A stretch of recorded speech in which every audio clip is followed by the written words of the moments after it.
Baik, qabla kulli hal, Assalamualaikum warahmatullahi wabarakatuh. Alhamdulillahirabbil alamin, wassalatu wassalamu ala asrofil anbiya'i wal mursalin wa ala alihi wa sahbihi wa man da'a bi da'watihi wa iltazama bi tariqatihi wa tarasamu khutahu jalal aqidatan islamiyatan asasan fikrati wa ahkama syar'iyatan miqyasan i'amali wa masdarani ahkami. Asyhadu an la ilaha illallah, asyhadu anna Muhammadan abduhu wa rasuluhu la nabiyya ba'da. Wa qala Allahu ta'ala fil kitabihil karim, a'udzubillahi minasyaitonir rajim. Bismillahirrahmanirrahim. Innallaha yuhibbul ladzina yuqatiluna fis sabilihi shaffan ka'annahum bunyanun marsus. Alhamdulillah, puji dan syukur senantiasa kita panjatkan pada Allah Subhanahu wa taala, zat yang telah menurunkan cinta ke dalam hati kaum mukmin dan menganugerahkan kepada kita cinta yang terbaik. Dan dengan cinta itulah kita bisa saling berkasih sayang di antara manusia. Kita bisa saling menolong di antara manusia, dan dengan cinta itulah kita berdakwah di jalan Allah. Dan dengan cinta itulah harta dan jiwa seolah-olah tidak berarti demi melihat wajahnya dan mendapatkan ampunan darinya, dan mudah-mudahan kita diridhoi tatkala berjumpa dengannya. Salat dan salam semoga tercurah dan terlimpahkan kepada Nabi Muhammad sallallahu alaihi wasallam. Sungguh setiap jiwa terhutangkan kepada beliau karena cinta yang beliau ajarkan kepada kita. Dan beliaulah sumber kebenaran, beliaulah sumber kebaikan, dan tidak ada kebaikan dan tidak ada kebenaran kecuali apapun yang telah keluar daripada lisan dan amalan beliau. Dan mudah-mudahan kita semua tidak ragu untuk mencontohnya, tidak ragu untuk menjadikan teladan bagi yaitu adalah pada Rasulullah SAW. Dan mudah-mudahan Allah mewafatkan kita di jalan yang sama sebagaimana Allah mewafatkan Rasul kita, yaitu di dalam jalan dakwah la ilaha illallah Muhammadur Rasulullah. Baik, terima kasih teman-teman sekalian. Jadi saya juga bersyukur pada hari ini saya bisa bersama-sama dengan Mas Wisnu dan juga Ustadz Fatih Karim. Ustadz Fatih Karim mau diajak langsung aja ke sini sekalian, Mas Wisnu. Boleh. Oke, boleh. Ustadz Fatih Karim boleh maju juga sekalian. Ustadz Fatih. Nah, silahkan. Ustadz yang unyu-unyu ini.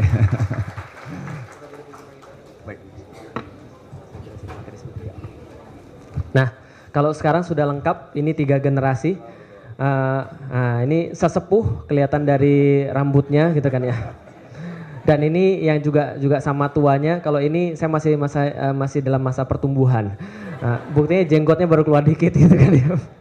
Baik, terima kasih teman-teman sekalian. Jadi kita membahas tentang cinta. Jadi betul tatkala kita berbicara tentang cinta, teman-teman sekalian, tadi sudah diceritakan oleh Mas Wisnu. Pada zaman sekarang banyak orang yang sebenarnya tidak memahami cinta sama sekali, tapi mereka berbicara atas nama cinta. Kenapa saya katakan bahwa tidak memahami cinta sama sekali? Karena serius teman-teman sekalian, saya secara pribadi baru ngerti antara beda cinta dan nafsu itu setelah saya menikah. Kenapa beda cinta dan nafsu itu bisa kita ketahui dan menikah? Karena kalau orang belum menikah itu ibarat orang yang lagi puasa. Orang yang lagi puasa itu senantiasa diuji dengan nafsu. Betul atau betul? Contoh, pernah puasa? Pernah. Pas puasa, siang-siang jam 2 atau jam 3 disuruh ibu pergi ke pasar. Beli makanan buka puasa. Yang kita lihat di pasar apa? Banyak. Ayam pengen beli, kolak beli, daging beli, semur beli, telur beli, rendang beli, semua pengen. Lah kenapa? Semua terlihat enak bagi orang yang nafsu, teman-teman sekalian. Tapi apa terjadi setelah mereka buka puasa? Setelah buka puasa, Allahu Akbar, minum. Setelah minum, makan korma 3 biji. Setelah makan korma 3 biji, minum lagi. Apa yang dia rasakan waktu itu? Kenyang. Mendadak makanan jadi nggak enak lagi. Betul begitu teman-teman sekalian? Makanya kalau orang-orang yang pacaran, yang belum nikah, itu nafsu bukan cinta. Tapi kalau orang sudah menikah, itu baru namanya cinta. Cinta itu tenang, cinta itu adem, cinta itu woles kalau kata orang zaman sekarang. Sebaliknya, nafsu itu selalu terburu-buru. Nafsu itu terburu-buru, nafsu itu pengen segala-galanya, nafsu itu tidak peduli, nafsu itu sesaat, dan yang paling penting nafsu selalu mencari korban. Faham teman-teman sekalian? Itu beda cinta dengan nafsu. Maka kalau orang lagi puasa, dia bukan cinta tapi nafsu karena segala-gala pengen. Lihat aja orang pacaran, apa aja pengen, betul begitu? Lihat aja, kalau ada orang jalan berdua, bedanya antara orang sudah pacaran sama orang nikah apa bedanya? Kalau yang belum nikah, apa aja pengen dipegang, betul kan ya? Tangan pegang, apa pegang, segala macam pegang gitu kan ya. Tapi kalau orang sudah nikah, santai. Woles. Lah kenapa? Sudah buka puasa. Paham teman-teman sekalian? Kalau orang belum buka puasa tuh memang geragas gitu kan ya. Kayak ini wajah-wajah belum buka puasa gitu kan. Maka cinta itu memang sekarang sering disalahgunakan. Gara-gara cinta banyak hal yang terjadi. Apa saja yang terjadi? 2006 ketika diadakan sebuah survei oleh satu koran di Indonesia, maka di situ didapatkan bahwa sekitar 54% remaja di Bandung itu sudah tidak perawan. 54%, Jakarta 51%, Bogor ya berarti di antara 51 sama 54%, kira-kira begitulah. Artinya apa? Itu penelitian pada tahun 2006. Dan ternyata banyak yang nggak peduli, banyak yang mengatakan ini nggak akurat, ini nggak valid, ini nggak benar. Maka diulang lagi penelitiannya pada tahun 2008. Apa yang mereka dapat pada 2008? 2008 yang mereka dapat, KPAI, Komisi Perlindungan Anak Indonesia mendapatkan bahwa tidak hanya 51% di Jakarta, tapi di seluruh Indonesia 62,7% anak SMP sudah pernah melakukan hubungan seks. 62,7% sudah tidak perawan. Lebih parah lagi, sekitar 97% mereka pernah menonton film porno. Indonesia gawat darurat pornografi. Sebagaimana yang barusan kemarin disampaikan oleh Menteri Sosial. Pagi tadi dibahas juga di TV. Itu sudah dari lama. 2008 terjadi kayak begini. Lah kenapa bisa terjadi kayak begini? Salah satunya yang paling banyak kontribusi adalah yang namanya pacaran. Pacaran ini parah. Kontribusinya parah. Nggak percaya? Tanya aktivis pacaran. Iya. Dari tadi di belakang kita bilang ini minta dibully nih kayaknya. Udah bahas-bahas pertama tuh udah ada apa dengan Cinta Fitri gitu. Enggak. Ini adalah contoh teman kita yang luar biasa. Beliau tahu kalau beliau salah dan beliau mau bertobat. Enggak ada sebaik-baik manusia kecuali yang mau bertobat tadi kata Allah Subhanahu wa taala. Nah, ini aktivis pacaran kenapa bisa begitu? Kenapa bisa kemudian mengkontribusikan pada kesalahan-kesalahan yang tadi? Jadi gini teman-teman sekalian. Selalu dan selalu saya sampaikan bahwa betul, tidak semua pacaran itu menuju pada zina. Enggak. Tapi setiap zina itu pasti berawal dari pacaran. Betul atau betul? Ada yang protes, enggak Ustadz itu lokalisasi juga berzina tapi mereka enggak pacaran, itu beda urusan. Yang kita bahas sekarang adalah anak muda yang 62,7% mereka sudah kehilangan keperawanan. Dan semuanya pasti berawal yang namanya pacaran. Lah kenapa bisa begitu? Itu fitrah teman-teman sekalian. Fitrahnya laki-laki senang wanita. Siapa di sini laki-laki yang enggak senang wanita angkat tangan? Enggak senang wanita angkat tangan. Nah, kalau ada tolong diterapi segera di belakang. Semua laki-laki pasti demen wanita dan semua laki-laki tertarik pada wanita dan wanita tahu persis pada zaman sekarang. Karena zaman sekarang adalah zamannya wanita, wanita tahu persis kalau laki-laki itu bisa ditaklukkan oleh wanita. Masalahnya adalah ketika itu sudah mulai terjadi lewat jalan pacaran pasti terjadi tadi pintu zina diperbesar, maka setiap zina itu awalnya pasti pacaran. Ada yang protes, Ustadz jangan mengeneralisir dong. Nggak semua orang pacaran kok kayak begitu. Nggak semua orang pacaran otaknya mesum kayak Ustadz. Oh iya? Oke kalau gitu saya tanya sekarang. Teman-teman sekalian, kalau orang pacaran kira-kira ngapain? Oh pacaran tuh nggak ngapa-ngapain Ustadz. Lah kalau nggak ngapain pacaran? Paham teman-teman sekalian? Pasti ada apa-apanya di situ. Oke kalau gitu pacaran ngapain kira-kira? Ya Ustadz memang ada sih, kita cuma pegangan tangan doang. Yakin cuma pegangan tangan doang teman-teman sekalian. Kalau ada orang pacaran, nih mbak-mbak sekalian yang masih punya pacar ya, kalau ada pacar Anda cowok cuma pegangan tangan doang, saya kasih tahu sekarang hati-hati dia bukan cowok beneran. Nah, kenapa? Jangan-jangan dia banci teman-teman sekalian. Nah, kenapa? Karena cowok beneran, sekali lagi cowok beneran tidak cukup cuma pegangan tangan doang. Betul begitu? Nah ini cowok sebenarnya semua nih, cowok sejati nih benar. Cowok sejati nggak akan cukup pada pegangan tangan doang. Lah kenapa? Kemarin Mas Jaya Setiabudi nerusin satu tweet ke saya, tweetnya agak kurang ajar tapi benar. Apa isi tweetnya? Jadi gini dia bilang, ada orang bilang sama saya pacaran nggak ngapa-ngapain cuma pegangan tangan doang. Mas Jaya bilang begini, betul sih mungkin 3 hari pertama pegangan tangan doang. Tapi kalau sudah 3 tahun masa cuma pegangan tangan doang? Mubazir dong. Nah itu kata dia. Paham teman-teman sekalian? Iya ada kebenaran di situ. Lah masa 3 tahun sudah pacaran gitu kan ya, sudah datang ke rumah bahkan kemudian sekamar, bahkan kemudian di ruang tamu berduaan doang. Masa cuma main catur di situ 3 tahun, paham teman-teman sekalian? Atau kerokan gitu kan supaya nggak masuk angin, itu kan nggak mungkin. Maka pasti ada sesuatu yang terjadi di sana. Pasti pintu kepada zina. Maka pintu zina ini dibuka daripada yang namanya pacaran, dan itu semua terjadi begitu saja. Kadang-kadang banyak orang nggak percaya, Ustaz tenang, saya sudah membentengi diri saya sendiri. Saya ini adalah anak kiai, saya tahu persis bahwa ada yang nggak boleh dilampaui. Semua cewek juga bilang begitu. Tapi teman-teman sekalian, kenapa hashtag udah putusin aja tuh jadi meng-Indonesia? Bahkan kemudian orang-orang di dunia lain di Bekasi juga membaca udah putusin aja gitu kan ya. Karena memang itu adalah fakta yang terjadi kenyataan. ketika saya membahas tentang udah putusin aja, itu langsung biasanya email saya masuk 20-30 orang ngirim email ke saya. Kalau yang datang daripada orang yang belum menikah, maka mereka bilang, Ustadz, gimana kalau seandainya sudah terjadi? Apa yang harus kita lakukan? Emang saya nggak pantas lagi mendapatkan seorang cowok yang baik? Ustadz, kalau seandainya sudah terjadi gimana? Mau bertobatnya caranya gimana? Itu kalau yang sudah datang, kalau yang datang dari yang belum nikah. Kalau datang yang sudah nikah, selingkuh. Kalau kenapa bisa terjadi begini? Efek daripada tadi bermaksiat pada Allah Subhanahu wa taala. Cintanya bukan cinta yang benar. Cintanya bukan cinta yang sejati. Ini hasilnya. Maka hashtag udah putusin aja jadi begitu. Oke, ada yang nanya saya lagi begini. Ustadz pernah pacaran atau enggak? Pernah enggak kira-kira? Pernah enggak kira-kira? Kalau enggak pernah, saya enggak tahu. Berarti Ustadz pernah menghamili anak orang dong? Alhamdulillah, saya menghamili anak orang 5 kali teman-teman sekalian. Satunya keguguran, 4-nya lahir. Jadi anak saya 4 sekarang, paham teman-teman sekalian? Oke, tapi apakah sebelumnya pernah menghamili anak orang? Enggak. Kalau saya enggak ketemu Ustadz Fatih Karim, mungkin itu yang terjadi. Kalau saya enggak ketemu Ustadz Fatih Karim, mungkin itu yang terjadi. Tapi qadarullah, Allah memperkenalkan saya kepada Islam lewat Ustadz Fatih Karim. Saya masuk Islam, lalu pacar saya putusin. Sebelum masuk Islam, saya pacaran 4 tahun, setia teman-teman sekalian. Sengsara tiada akhir gitu. 4 tahun saya pacaran, saya bilang setelah masuk Islam, saya bilang begini, kalau kamu sayang sama saya, berarti kamu mau mutusin saya. Dan kalau saya sayang sama kamu, berarti saya juga putusin kamu. Lah kenapa? Karena kalau saya sayang sama kamu, dan saya tega kamu dibakar api neraka, berarti saya nggak benar-benar sayang.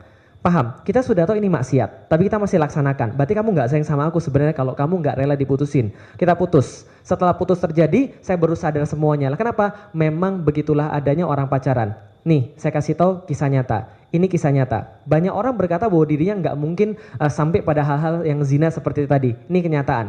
Ada 2 orang, cowok cewek, pacaran. Sudah lama, 4 tahunan, tapi bukan saya ceritanya. Nah, dua orang ini cowok cewek pacaran sudah 4 tahunan, yang satu akhirnya LDR, satunya kuliah di Bandung, satunya kuliah di Jakarta. Setelah kemudian satunya di Jakarta dan satunya di Bandung, yang satu kemudian perlu menengok pacarnya. Setelah nengok, lalu kemudian pacarnya bilang, yang cowok bilang, saya mau cerita boleh? Boleh. Kita udah pacaran berapa lama sih? Udah 4 tahun. Dan bagaimana yang kamu rasakan setelah 4 tahun ini? Alhamdulillah, saya merasa inilah calon imamku yang sempurna. Engkaulah yang cocok untuk menjadi ayah daripada anak-anakku. Oke kalau gitu. Menurutmu Mas gimana sih? Mas baik banget Mas. Betul, selama pacaran ini saya nggak pernah komplain dengan Mas. Tapi kalau gitu, boleh nggak saya cerita tentang sesuatu? Boleh Mas, cerita aja Mas. Tapi ini cuma saya percaya karena itu saya cerita ya. Nggak apa-apa ya? Nggak apa-apa Mas, cerita aja Mas. Tapi yakin kamu mau diceritain? Mas, tapi ini agak nggak enak, nggak apa-apa Mas, cerita aja Mas. Tapi kamu nggak akan marah kan? Enggak Mas, cerita aja Mas, nggak apa-apa. Bener nggak akan marah? Bener. Janji nggak akan marah? Nggak marah Mas, cerita aja Mas. Yakin? Ya sudah kalau gitu saya cerita. Tapi nggak jadi deh. Nggak apa-apa Mas, cerita aja, emang ada apa sih? Ini benar-benar penting sih bagi saya, cuma saya nggak tahu lagi mau cerita pada siapa. Saya mau cerita sama kamu, tapi saya takut kamu marah. Enggak Mas, cerita aja. Bukankah Mas setiap hari juga cerita sama saya dan nggak ada masalah? Tapi ini beda, nggak apa-apa Mas. Benar, yakin. Nggak marah, benar. Janji ya, janji. Jadi gini ceritanya. Saya punya temen waktu itu di SMP sudah nggak ketemu. Setelah saya di Bandung, saya ketemu lagi mereka, anak-anak SMP itu. Setelah kemudian kita ngobrol, ternyata dulu kita sekawan baik banget berlima, sekarang mereka sudah berubah total. Mereka sekarang sudah pacaran dan mereka nanya sama saya, masih nggak jadian sama itu? Saya bilang masih. Lalu dia bilang, kalau kamu gimana? Dan saya tanya, kalau kalian gimana? Alhamdulillah kita juga sudah punya banyak sekali pacar. Dan mereka cerita, selain daripada mereka pacaran, mereka sudah pernah ML. Paham? Mereka sudah pernah ML dan mereka nyeritain pada saya seperti apa ML itu. Kata mereka enak banget. Lalu mereka tanya, kamu sudah pernah belum? Belum. Kamu anggurin gitu aja? Selama 4 tahun gak pernah ML? Enggak, karena itu nanti kita save untuk nikah. Maka saya digoblok-goblokin, saya diolok-olok, saya dibilang bukan laki-laki sejati, saya dibilang mandul, saya dibilang homo. Maka kemudian, padahal kan saya pikir itu kan sesuatu yang berharga yang kita harus kemudian jaga sampai kita menikah. Iya benar, kamu benar, Mas memang baik. Tapi sebenarnya saya juga mikir sih, sebenarnya gimana sih, apakah pembuktian cinta harus seperti itu? Harus kemudian menyerahkan segala-galanya. Dan saya juga mikir kalau ada orang kemudian cinta sama saya, tentu dia mau nyerahin segala-galanya gitu ya. Tapi kan Mas nggak gitu juga. Iya sih memang nggak gitu. Tapi ya sudah lupain aja deh. Tapi saya mikir juga sih sebenarnya rasanya kayak apa? Kok Mas gitu sih? Mas nggak sayang sama aku Mas? Mas kok begitu sih mikirnya? Ya sih itu cuma ngomong aja kan, kamu tadi janji nggak marah. Udah lupain aja, udah jangan bahas lagi. Emang Mas mau? Paham teman-teman sekalian? Cewek itu kalau sudah dijebak dengan cara seperti itu pasti kena. Paham teman-teman sekalian? Artinya adalah apa? Justru kenapa terjadi 62,7% terjadi seperti itu, orang-orang pada nggak berawat, karena saya kasih tahu laki-laki tahu persis cara untuk menundukkan wanita. Paham teman-teman sekalian? Defaultnya laki-laki ini pintar untuk jadi kemudian melakukan sebuah rayuan pulau kelapa, teman-teman sekalian. Rayuan gombal, itu semua defaultnya pintar. Sialnya cewek defaultnya seneng digombali. Paham teman-teman sekalian? Bajunya bagus banget, oh Ustadz bisa aja Ustadz, padahal dalam hati berbunga-bunga gitu kan. Makanya selalu kemudian godaan cowok nggak pernah lepas. Itu baru salah satu godaan cowok, salah satu trik-triknya cowok. Merasa bahwa kemudian Anda diistimewakan, merasa masa depan Anda adalah dia, tapi setelah cowok dapat Anda merasa nggak lagi berharga. Anda dirasa sama sekali nggak berharga. Paham teman sekalian? Dan problemnya adalah dunia nggak adil. Lah kenapa dunia nggak adil? Dunia nggak adil karena laki-laki senantiasa dilihat dari masa depan, sementara perempuan itu semua dilihat dari masa lalu. Dunia nggak adil. Lah kenapa? Masalah ke depan. Nih contoh. Dunia melihat laki-laki dari masa depan. Seorang laki-laki mantan narkobaan, mantan preman, dugem kerjaannya, lalu bertobat jadi ustadz, lalu meninggal. Yang orang ingat apa? Ustadz atau preman? Kemarin UJ almarhum, gitu kan ya. Orang nggak tahu lagi kemudian dia masa lalunya apa, tapi yang orang ingat adalah akhirnya baik, dan itu yang diingat. Tapi taruhlah seorang wanita, dulunya kemudian dia sempat kemudian berzina, tersebar kemana-mana, kemudian videonya kemana-mana, ditonton orang, kemudian taruhlah dia bertobat, kerudungan taruhlah, kemudian muncul kemudian di televisi, laki-laki ngelihat itu, yang kepikir sama laki-laki apa? Video porno. Paham teman-teman sekalian? Hati-hati. Saya nggak mengatakan bahwa pertobatan nggak diterima Allah. Allah menerima segala pertobatan. Yang kita bahas dunia tidak adil. Paham teman-teman sekalian? Dan ketika itu terjadi, habis urusannya, masa depannya hilang. Ada banyak yang Anda nggak boleh coba teman-teman sekalian. Tapi narkoba, seks itu benar-benar nggak boleh dicoba. Lah kenapa? Fatal. Kisah nyata lagi. Ini kisah nyata lagi. Nyata banget. Seorang laki-laki hitbah seorang cewek. Dua-duanya orang baik. Dua-duanya orang yang hebat, dakwahnya juga hebat. Mereka sudah siapin segala-galanya. Tempat sudah dipesan, catering sudah beres, orang tua sudah ketemu, tanggalan sudah ada, 2 minggu lagi mau nikah. Tapi cewek ini nggak bisa menahan beban yang ada dalam diri dia. Nggak lagi. Kemudian dia harus kemudian menelpon calon suaminya tadi, lalu dia bilang, Mas, saya punya sesuatu yang mau saya omongkan. Terserah setelah ini, Mas mau berbicara seperti apa, Mas mau nganggap saya apa, dan Mas mau memutuskan seperti apa, tapi ini beban gak bisa lagi saya pegang. Ini beban gak bisa lagi saya tanggung. Ini harus saya sampaikan Mas kepada Mas. Ada apa dek kok tiba-tiba? Ya Mas kemudian harus mendengar ini dan saya harus sampaikan apa? Saya sudah tidak perawan lagi. Kira-kira cowoknya gimana? Aduh. Pusing gak kira-kira kalau jadi cowoknya? Pusing. Lalu mau seperti apa lagi?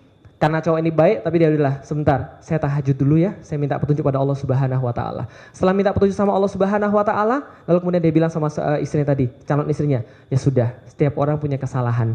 Kamu punya kesalahan, saya punya kesalahan. Kalau itu kamu diterima, kamu jadi istri saya, asal kamu jaga kepercayaan daripada saya, dan jangan lagi kemudian berbuat hal yang seperti itu. Insya Allah enggak sama sekali, sekarang kita sudah taat pada Allah Subhanahu wa Ta'ala. Mereka menikah, pertanyaan saya sederhana, setelah menikah terjadi cekcok atau enggak?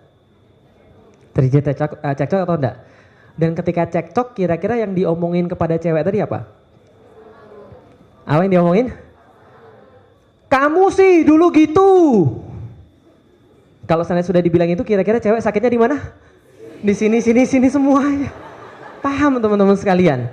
Hati-hati, yang kayak begini-begini nggak bisa diriwain lagi. Artinya adalah apa? Kalau orang berbicara cinta lantas pacaran, bohong. Lah kenapa bohong? Enggak, cinta enggak caranya seperti itu teman-teman sekalian. Lah kalau itu cinta tuh caranya seperti apa? Nih saya kasih tahu, sebelum waktu saya habis ya. Sekarang saya kasih tahu, siapa yang mau nikah angkat tangan? Yang mau nikah angkat tangan.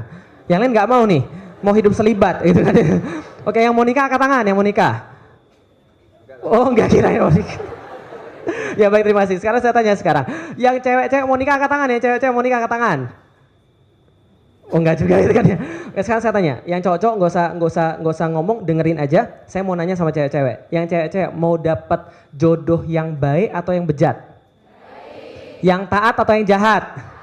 Yang pintar baca Quran atau enggak? Yang pintar ngafalin Quran mau? Yang sholatnya rajin mau? Yang bisa membimbing mau, nggak main tampar doang? Yakin? Yang setia mau? Yang kayak begitu nggak akan mungkin lewat jalur pacaran. Ingat baik-baik. Nggak mungkin lewat jalur pacaran. Lah kenapa begitu? Beda jauh. Nih saya kasih tahu, pacaran teman-teman sekalian. Nih saya kasih tahu ya, laki-laki yang hobi bermaksiat sebelum nikah akan lebih mudah bermaksiat setelah nikah. Ingat itu baik-baik.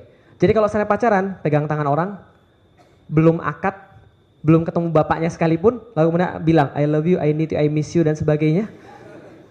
Padahal belum akad, belum nikah, belum apa-apa. Pertanyaan saya sederhana, selepas dia menikah, apa yang menghalangi dia untuk berbuat begitu sama cewek yang lain?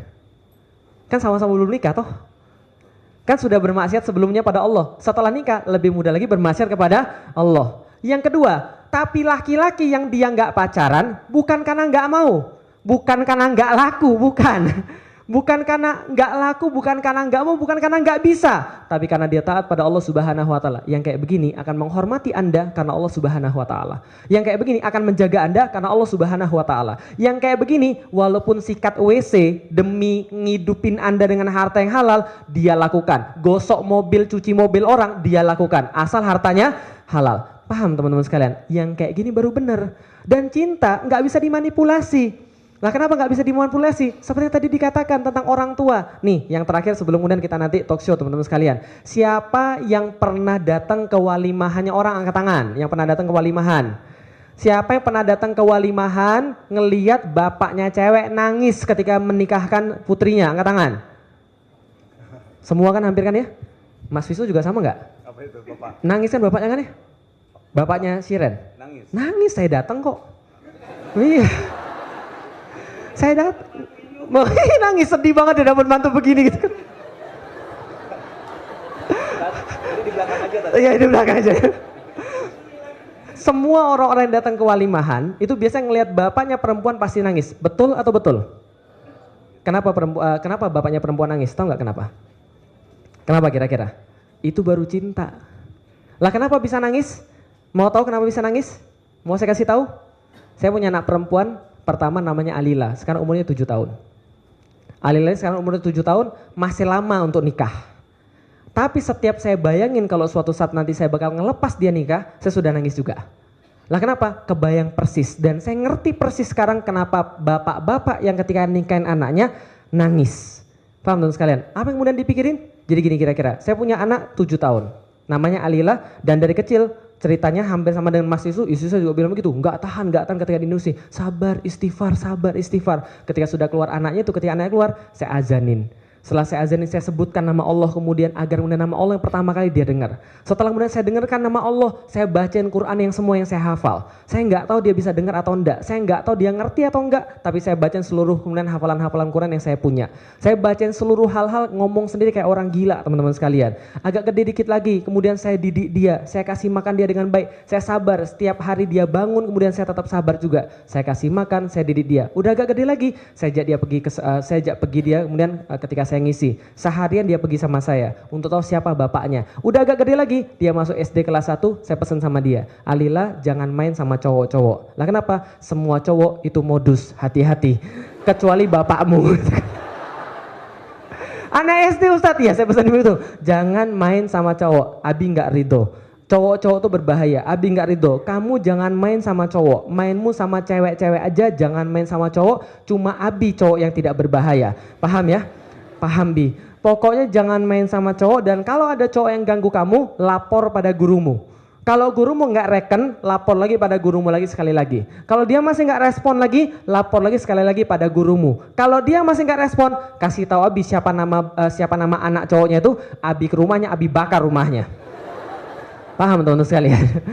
Saya cuma ingin menunjukkan bahwa saya ingin melindungi anak saya. Laki-laki itu keluar pelindungannya kepada seorang wanita. Makanya anak laki-laki sama anak wanita pasti lebih disayang anak perempuan. Itu sudah rahasia umum. Kenapa? Naluri perlindungan laki-lakinya keluar. Maka dia agak gede lagi, saya transfer bacaan-bacaan Quran saya ajarin surat-surat yang saya tahu. Ayat demi ayat. Makanan yang saya kasih pastilah makanan yang terbaik. Semua saya kawal dia agar dia tidak berbuat maksiat. Saya kawal dia untuk senantiasa taat pada Allah. Sampai pada satu saat, kemudian saya harus nikahin dia. Kebayang gak perasaan saya seperti apa? Ketika saya harus menggamit tangan seorang laki-laki yang baru saya kenal. Apalagi dia juga baru dia kenal karena dia nggak pakai pacaran gitu kan ya, menggamit tangan kemudian seorang yang baru saya kenal, dan kepala saya berkecamuk pertanyaan-pertanyaan adalah, bisa nggak laki-laki di depan saya ini ngasih makan dia sebagaimana saya ngasih makan anak ini?